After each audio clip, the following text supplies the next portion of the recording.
We are not alone. No, this is not an episode about aliens, but about alienation. In Western culture, we live by this idea that we are steadfastly individuals in life.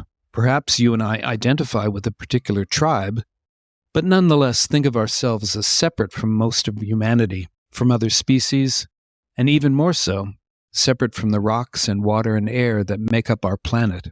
Psychologist Martin Wilkes talks about our neglected but vital connection to Mother Earth and to one another, and how we and our planet can heal through rediscovering that secret connection.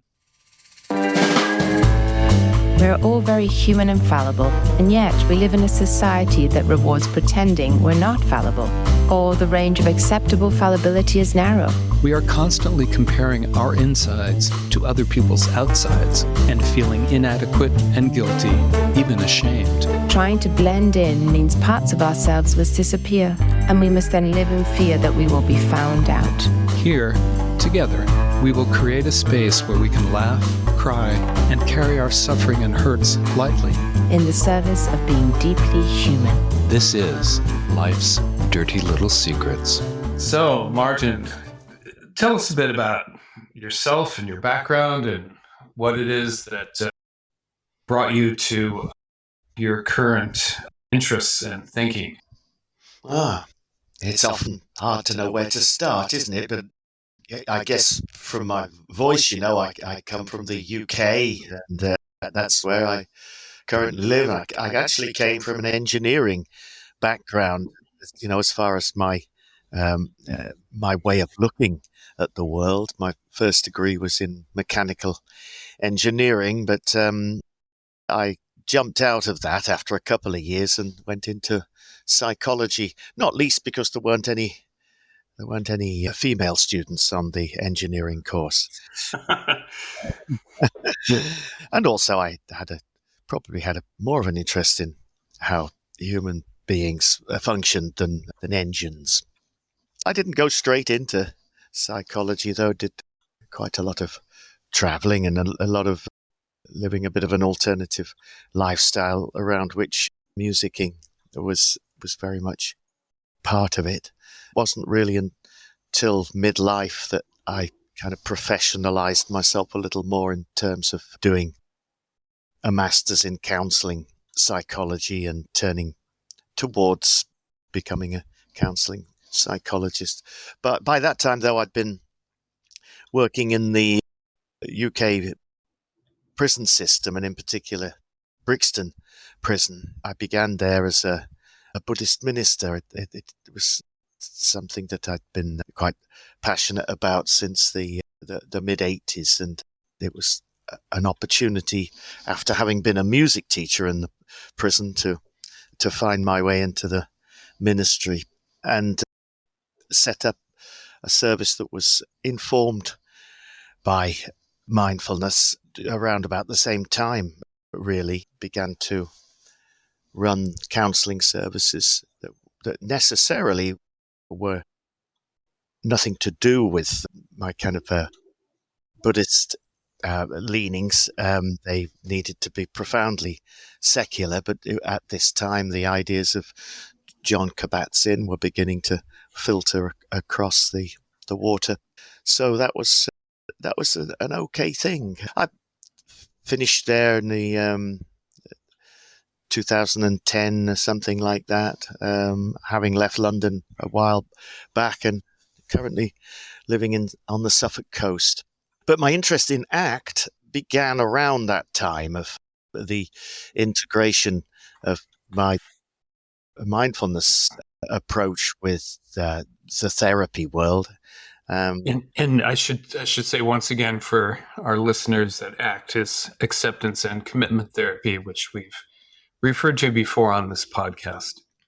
Great, thank you. Yeah, I was delighted to discover a means of working with mindfulness and psychotherapy together, integrated, that was also a behavior change approach, because my approach to counseling up until that time had been much more humanistic, client-centered. and to find an approach that, with the focus on values, allowed me to, in a way, be a little more directive than the person-centered model would have allowed, was altogether a liberating concept, really. And I became a peer-reviewed trainer in 2014, actually having started teaching ACT around about 2007. So quite an early adopter of the model. I think that's enough background for me, Chris. Yeah. I was just going to ask, if were you doing the acceptance and commitment therapy mindfulness work in the prison? Yes, towards the end. So I set up the service there in '94, and for quite a while I was working with my own model of therapy, which was more person-centered, and that was what I trained in the early '90s. And how was that received in the prison system, both in terms of the actual clients, the population we were working with, as well as with the administrators? Yes, very well in the long run, and had to learn some skillful means with it. There was a lot of, shall we say, the kind of taking the mickey from the prison officers about somebody coming in saying, "Come and do your mindfulness practice," and running groups for prisoners, but working out how to just change the languaging a little bit in that context. So I called it the Mind Body Workout Group, and that was the kind of the weekly group for people who were on the waiting list for counselling, would attend this group that was a mixture of physical workout and mental, I suppose, emotional, psychological, spiritual workout. It was very integrative. Indeed, yeah, very, very, and also integrated into the prison environment. Really got a certain sort of a grip in the handshake of that sort of description. A bit less, incense sticks and bells, and a bit more kind of the workout, because many of the prisoners, going to the gym for their workout is one of the highlights of their daily existence. So yeah, it was good to call it a workout. And bit by bit, I mean, I began the service just as a 2 afternoons a week job for me, but by the time I left, I had a group of volunteer counsellors in training, all kind of working to some extent with this model that I'd begun to develop. So it went down very well, really. And so has that been carried on then after you left? It was for a while, but as providers come and go and funding streams come from different sources, I understand that it's ceased. And I'm not even sure if there is any counselling service of any sort there. And if there is, it's probably being provided possibly by the NHS, or possibly, I'm not quite sure if it carried on.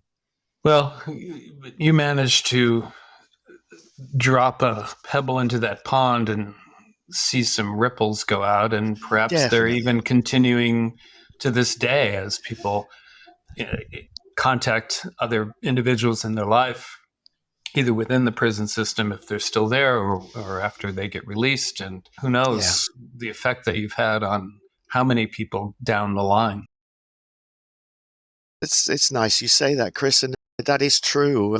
There are reminders every now and again. I go to conferences, perhaps. I still go to the mindfulness conferences from time to time, and I'm approached by somebody, "Weren't you that person in Brixton prison?"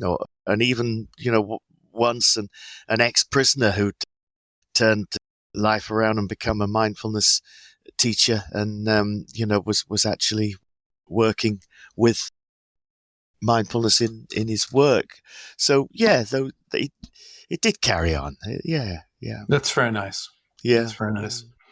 And so the theme today that we were going to explore was, I guess I could say, and the secret, if it is a secret, is that despite the fact that we think we're all individuals walking around in our own skins with our own experiences, that's not necessarily the case, and there are a number of cultures and traditions that really emphasize our interconnectivity. And I wonder if you could speak a little bit about that. Yes, love to. It's a topic that not only intrigues me, but I feel quite passionate about it as something quite vital at this time of growing uncertainty and impending crises, queuing up to be the next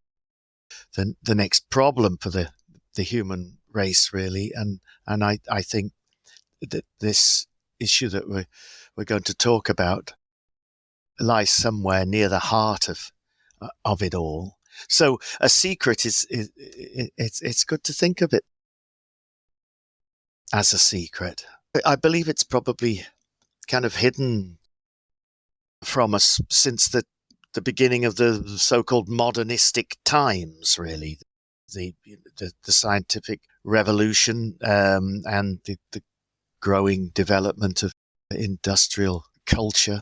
It perhaps was required for us as we moved away from a mysticism and a kind of a almost magical understanding of our reality into an empirically based scientific methodological way of understanding how one thing connects with another. But in so doing, one of the things that had to separate from the other was the scientist, was the scientific mind. And we had to separate out, as our language allows us to, into subject and object. And well, I think what you're describing in some way has to do with what we think of as these different worldviews. One of them being mechanism, where it's the machine and the parts and everything fits together in this fashion that allows things to work, whether it's an engine or a society, an economy, for example. But there are other ways of thinking about it in terms of context or growth, what they think of as a teleological point of view, idealism, as it's sometimes called. And so a lot of these views about the world were being kind of debated and thrashed out during this period that you're describing, the Enlightenment and the beginning of the scientific age. And mechanism seems to have kind of won out in terms of, how we tend to look at things and cause and effect and the parts in relation to the whole. Does that make sense in terms of? Yes, it does. It's well put too, Chris. It's helpful that you reflect that back to me. I guess I'm perhaps going into, how did we come to this? How did we, in a way, lose touch with our interdependency, our interbeing? And I'll perhaps just come back from that and get to that a little later. So I think the important thing to explain and put into context here is that I feel that our learning community, the ACT learning community, the Association of Contextual Behavioral Science, the umbrella organization that ACT lives within, has an understanding of 6 vital core processes of change, one of them being the self as context. And I feel that our community is peculiarly well placed to think of a locus of that self as context to be beyond this skin encapsulated ego that we mostly operate from and within, and feel to be isolated from the rest out there. The self as context is used in ACT to liberate us to some extent from being fused with some of our inner experiences. But with a little more of a stretch to the idea of the self as context, we can stretch the context to the whole of the biosphere, the whole of life on Earth. And in so doing, we are looking at life itself as being the context, is the locus for this self as context. And why I think that is so important is because it's clear, even in the last 5 years, perhaps since it's become possible to talk about climate change and ecological breakdown more openly as the media has opened up to it, there's still a sense in which we don't own it as individuals. A large number of people don't own it. We've got some activists who are passionate, and it's working on it literally as if their lives and the human life depended upon it. And we've got some active deniers, a small rump that still remain. And then we've got a large number of people for whom, it's too much. There's so many crises to deal with already. Don't give me that one. It's, I can't deal with it. It's somebody else will have to do it. Well, there is the idea of compassion fatigue. Yes, I suppose. Yeah. Even the most dedicated workers in these various fields, whether it's working with the homeless or careers that you and I have ended up in, in counseling and psychotherapy, we can get burned out. Yeah. And we can at some point throw up our hands and say, I just can't do it anymore. Or we focus on some narrow aspect of the situation and do our best to try to heal that. But yeah, it is overwhelming. It is overwhelming, yeah. And one of the privileged positions I've got within ACBS is that I'm president of the board of the Climate Justice and Action Special Interest Group, and within that, members of the board and other members of the SIG have been working on an intervention that supports people who are feeling climate anxiety or getting burned out by their activism efforts. And I think that's an important place to be helping. But absolutely. But I do feel that that's probably still a minority of those people who have dared sufficiently to open up to the extent of the imminent crisis. And as we know in our way of working, many people protect them with the phenomenon of experiential avoidance. Avoid overwhelm by somehow not letting it in. And that kind of seems to make sense in the short term. But of course, sure, it's adaptive in the short term. Yeah, but obviously for the human species as a collective, it is anything but, and it is not how we will render our habitat livable in the future.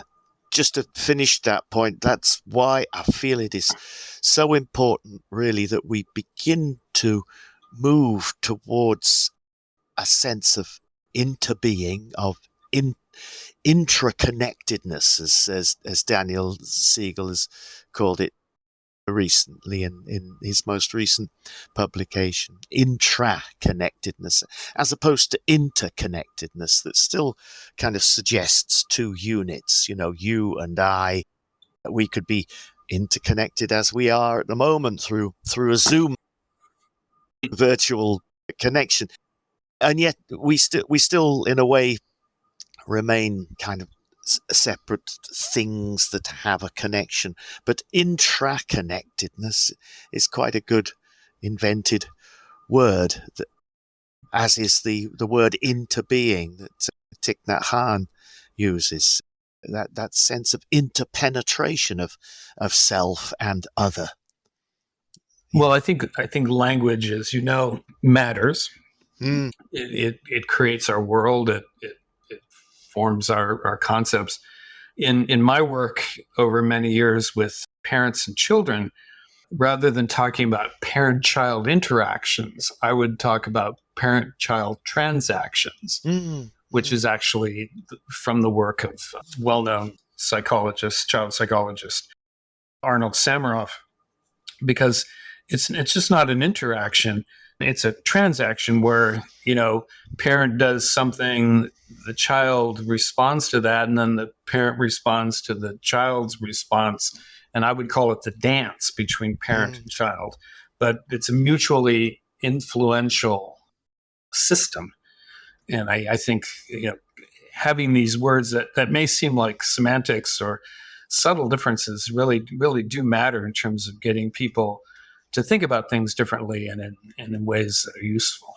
Yes, definitely. And I love the reciprocity that you described there. And I guess that's something that we have generally dropped out of an understanding of the place and the importance of reciprocity in our relationship with our Earth, with our planet, whereby the human relationship with the Earth is not one of reciprocity anymore, and it has and had been, well, ever since the emergence of humankind until the beginnings of the industrial civilization. Are there a couple of key events or factors that you think contributed to our getting away from this keen sense of reciprocity and interconnectedness? Well, I suppose one of the key events was, the shift from hunter-gatherer to agrarian and the accumulation of reserves, really, that somewhere lodged in our psyche came the possibility of accumulating more than we needed, for later, but also for amassing and ultimately for becoming more powerful than the other, and for trade. And yes, I remember reading somewhere a long time ago that the development of agriculture was one of the worst mistakes we made as a species, which is perhaps a bit hyperbolic, but when you think about it as you're describing it, yes, it led to a whole cascade of new ways of being in the world. Yeah. And, it's not as if we can kind of go back to some sort of halcyon times anyway. We can just look at events in our development and see how, as you've asked me, some key events there's one, I guess, really. But, having said that, agriculture all over the world, what remains of indigenous culture, there are still exemplars of a respectful and reciprocal relationship of human community and the environment and the ecology that they live alongside and manage at a manageable scale. It's perhaps worth mentioning, a number of indigenous approaches now that still give us an unclouded version of the thing that's perhaps become a secret to us generally in global society, as the whole model of socio-economic exchange that has completely colonialized our way of doing business, really, as human beings. Tell me what you mean by colonialized. Yeah, I use it deliberately, but it would seem that in European culture, sort of 16th, 17th, 18th century, that the beginnings of empire building, colonies set up in order to begin the extraction of wealth from the lands that have been occupied. That wealth, that surplus, going to build dynasties and I suppose oligarchies and just those that have pursued the accumulation of capital. So it implies that there are the exploiters and the exploited. It certainly does, doesn't it? It sets up that hierarchy of I'm more powerful, and even beyond that, the idea that certain people they're there to be exploited. That is their role in life, and it's a dehumanizing aspect of that. Yes, certainly, and then of course our relationship with our Mother Earth. I'll use that term, because as you say, our languaging is really important, and to actually personify the planet Earth, as I just have done there, is an important aspect of a change of perspective.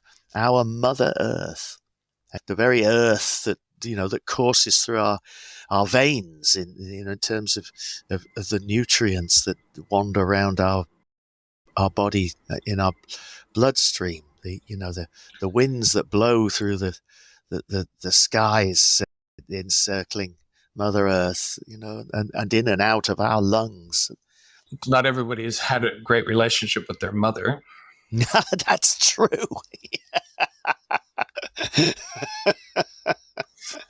But it's our ideal mother.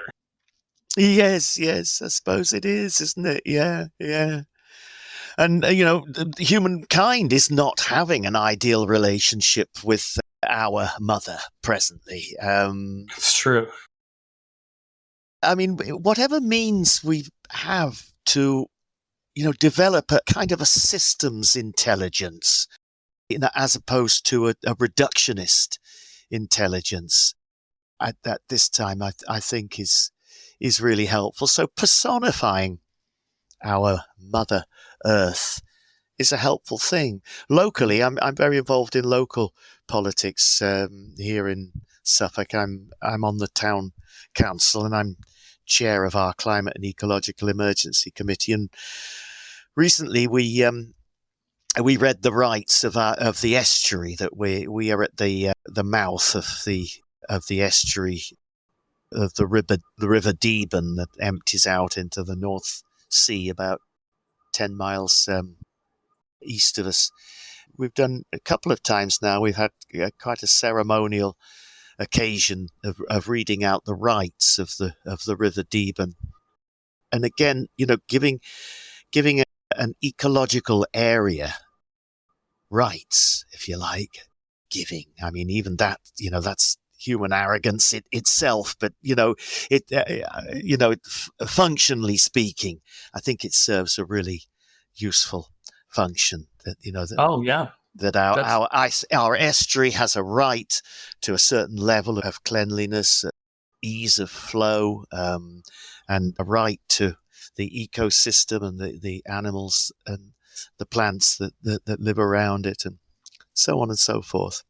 No, that's a wonderful idea. And when you see the tops of mountains off in Africa, even in countries in Africa in desperate rush and search for more lithium to create more batteries for our rush to wean ourselves off fossil fuel, and not a great deal of understanding of what new crises we might be storing up for ourselves.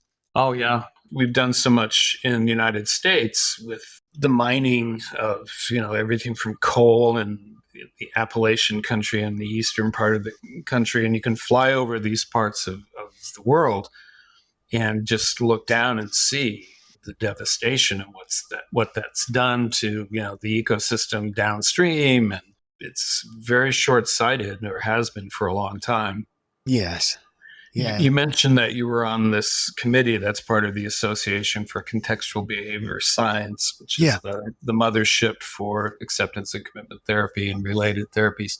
And your work has been to help people in their efforts in this area. So what are some things that listeners may be thinking, well, I'm starting to feel some discouragement just by listening to all this.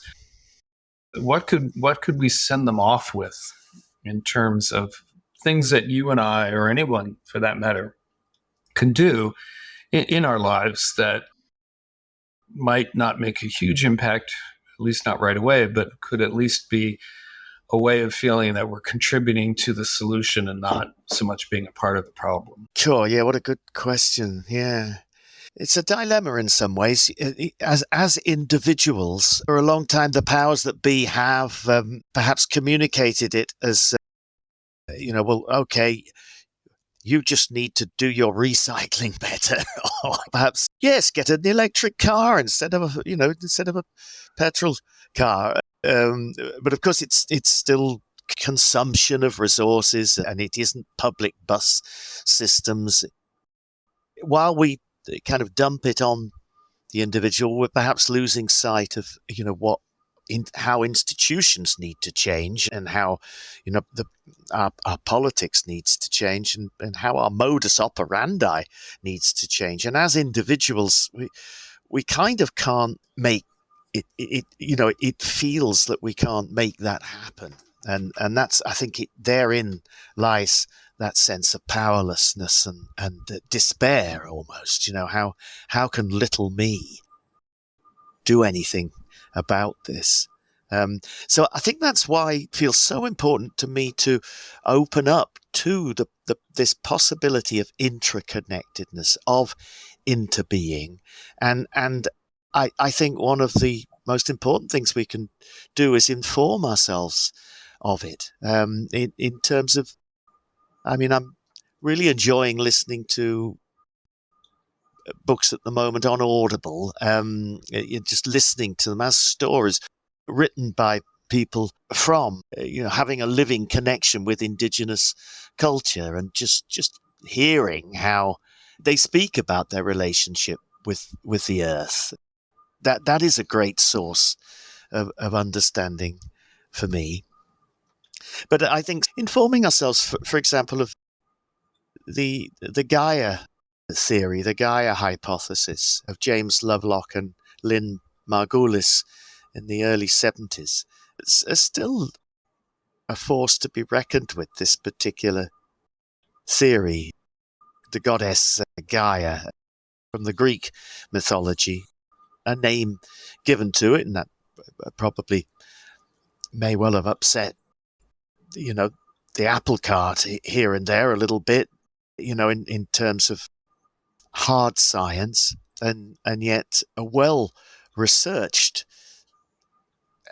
phenomenon of realizing that both sentient life and world of minerals and chemicals have seemed to collaborate and cooperate in an uncanny way that over the millennia have adjusted a balance such that is supportive of life here on Earth, and have modulated that and managed it as we've gone through all sorts of changes.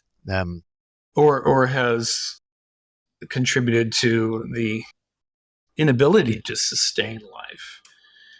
Here in the States, there's been a lot of talk lately about how climate change is affecting temperatures, and how certain communities within, say, a city, certain areas of that city, whether it's Seattle where I live, or Los Angeles, probably London as well, other places, that some areas of town have a lot of trees, and some parts of town are just like flat concrete and buildings, yes, and very few trees, very few parks. And lo and behold, it's a lot of the the poorer people who live in the concrete areas without the trees and the parks. And those parts of cities are significantly warmer Yes. than the leafy areas, and there's more pollution and what have you.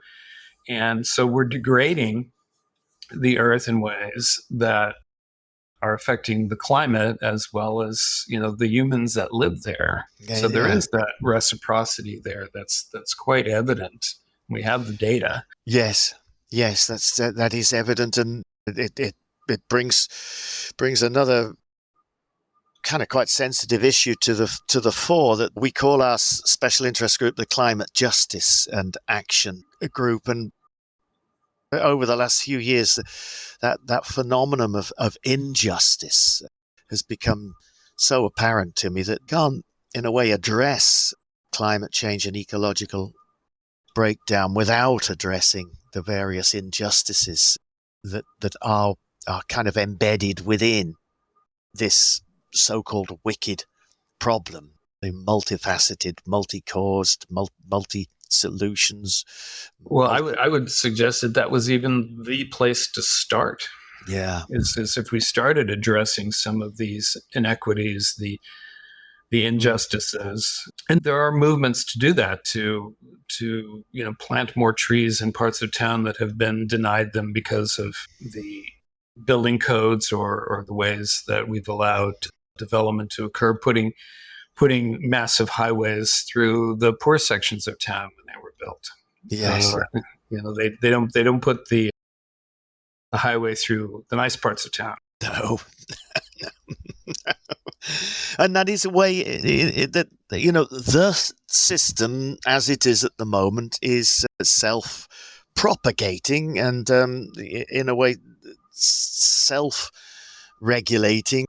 It has a certain status quo that it wants to maintain. It wants to as a system, and it will do. The inequities that are there will continue to be propagated, I guess, even unconsciously. The one you bring up there, the affluent areas will not be the ones that become concretized, right? Because they are, and they want to maintain their privileges. We all do, Certainly. You and I. I think the last time we spoke, there was that sense in which we recognise that part of that putting right the injustices is that it's going to require some relinquishment of the privileges that we take for granted, really. Right. Yeah. And I think, as you were saying a moment ago, it starts with just becoming more knowledgeable and more aware. Because, when I think of my privilege, what it often comes down to is that I don't have to think about this stuff. That's my privilege. Gosh, I don't have to think about the things that people of ethnic minorities or people with less resources. If I need something, I just go out and get it, pretty much. And I walk into a store and I don't have to necessarily think about being trailed by a security guard who thinks I'm going to steal something. So, basking in that ignorance is untenable. Yes, it's almost invisible as well, isn't it? Until it is pointed out, and then it can feel a little uncomfortable. Yeah. I mean, I do bristle at the kids in the supermarket looking at me, sympathetically saying, "Do you need help carrying that out?" It's like, no, I don't need this help carrying this out. So I think I'm encountering some interesting stuff now that I'm old, but for the most part, I don't have to think about this stuff, and that contributes to the problem. Mm-hmm. Yeah, and there's a big intergenerational problem as well. From the point of view of my son in his mid-20s, my youngest child is quite vocal about the boomer generation and, quite what they have left Yes. for the upcoming generations. In a way that I was with my folks, I suppose, at the height of the Cold War, when I was, a peace activist on peace camps in the UK, and just feeling that they didn't get it somehow or another, and how could they have left this problem for me to, have to deal with in my youth. And yet, here I am now, still an activist, but, different things to be an activist about, and the generations upcoming. Yeah, different threats, or maybe even not so much different, because I too grew up with threats of war with the Soviet Union and duck and cover drills in school, and everything old is new again. Now we're dealing with the war in Ukraine and all the threats that carries with it. But yes, I have a son who's in his late 20s, and he's quite unhappy with my generation and the new threats that were leaving him and his peers, and the things that he sees as no longer available, whether it's the price of a house, where you want to live, or the idea of having children, and the way the world is right now. It's very sad. It's heartbreaking. It is. And your question a way back that I didn't properly answer, but what could you suggest to people? I mean, one thing that we have kind of promoted, I suppose, is values to action.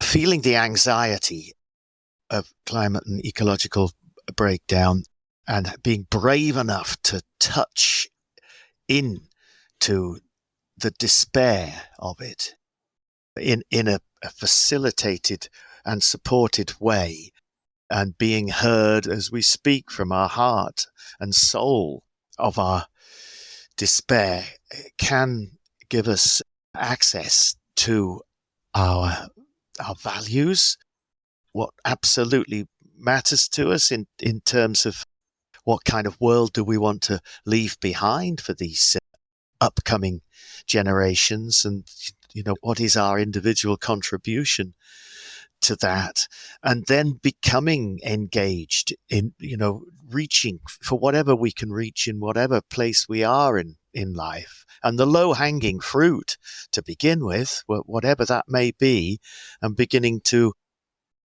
set goals and take actions in the service of those values, is profoundly meaningful. And for me, it's what gets me out of bed in the morning, really, nowadays, is climate action. I get such a buzz off it. I plant trees. I'm tree warden for my local area, involved in lots of groups. As a musician, many of my songs are around these topics, and I suppose now the opportunity of talking with you and possibly communicating through your blog, ideas that are really important, not only to me, but I feel collectively to all of us. If we can find our way back to understanding our interbeing with that which we are exploiting, then we'll stop exploiting ourselves, I suppose, really. Yes. Yeah, because it only comes back to hurt us. Yeah. And whether it's a refugee somewhere or a climate issue, ultimately it's going to impact our lives. And we can pretend that it's not, and we can erect higher walls around our gated community. But that's, in my opinion, no way to live. But to be able to, as you say, sort of turn toward turn into the wind, turn toward the despair, turn toward the anxiety, and use it, a motivator and a touchstone for, I'm anxious about this because I care. Yeah. That's it. That's a beautiful phrase. I'm anxious about this because I care. And then, we can begin to drop into, how do you express that in terms of values? And that brings me round in a circle, I suppose, because I think collective values that we can all understand, I suppose. You'll probably know the pro-social model that we have in the ACT learning community, working with groups towards pro-social change. So just in terms of small groups to begin with, coming together with a group of people that are wanting to work on these issues together is enormously encouraging, and the mutuality of being with a group of people that are all inspired by such activity, such actions, being activists in some ways, you get a buzz off that. But the important thing for me, I think, is in the pro-social model, we go round the matrix, the ACT matrix, those 4 quadrants, and we identify our own personal values. And then we look at the other 3 quadrants, and we think of actions we could take in the service of those values. And we also anticipate the typical stuff that will come up in our minds that will put us off, and that limit us in some way, and will get in the way. And then we think of what typical activities we distract ourselves, so that we're well informed about how to move towards things that matter to us as individuals. And then in the pro-social model, we'll run through that same thing again as a collective, as a group of people that have come together to see if we can work out what the collective values are for this particular group, and run through that same process again. So for me, if we can move into a sense of self that is a big S, that is, life on Earth, if you like, the biosphere, a sense of self that is all inclusive, really.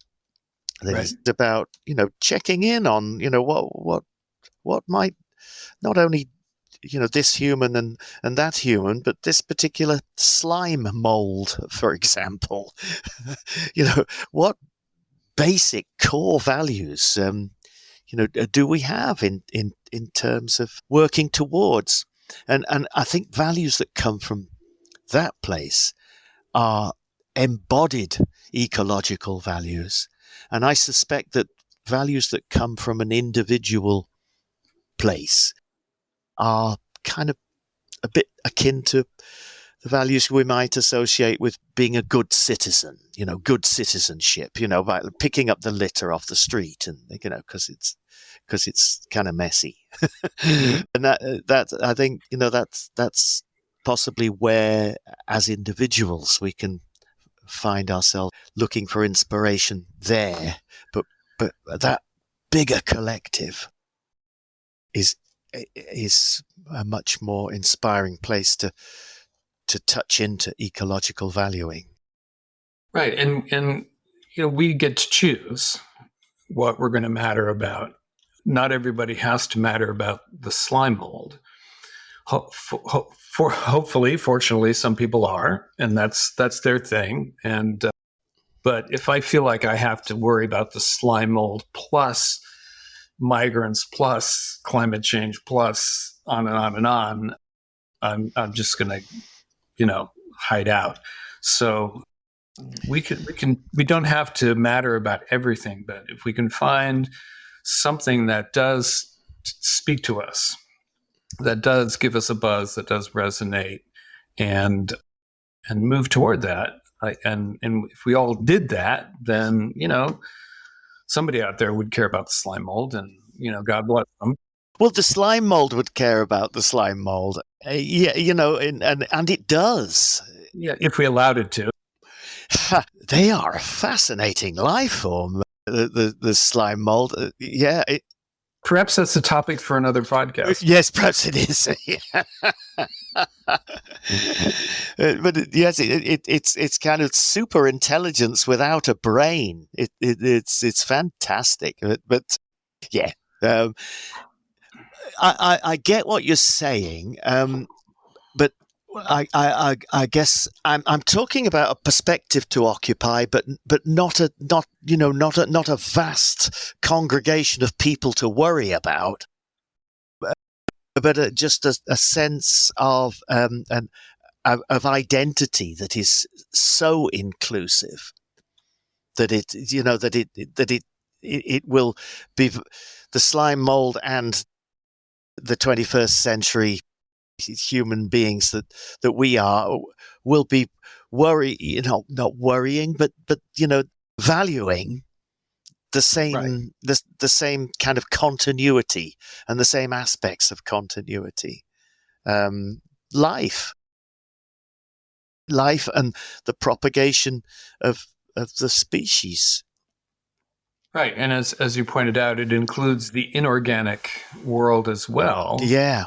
Because the kinds of buildings that we build, or where we pour the concrete and how much of it, the mountaintop that we scrape off. Yeah. Those are all part of us. Yes, that's it. They're all part of us. They're all parts of us that we are damaging, and noticing that, we can look at what behaviors we value and what behaviors we'd like to change. Yeah. Excellent. Well, that might be a good place to stop.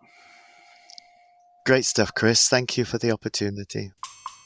Thanks so much for tuning into the Life's Dirty Little Secrets podcast. If you have any feedback for us or secrets for future episodes, you can email us at lifesdirtylittlesecretspodcast@gmail.com. Be sure to follow us on Instagram at Life's Dirty Little Secrets or on Facebook at Life's Dirty Little Secrets Podcast. We invite you to follow, rate, and review us on wherever you listen to this podcast. It is the best way to get our podcast out in front of new listeners. We'll be back in a couple of weeks with more. See you then.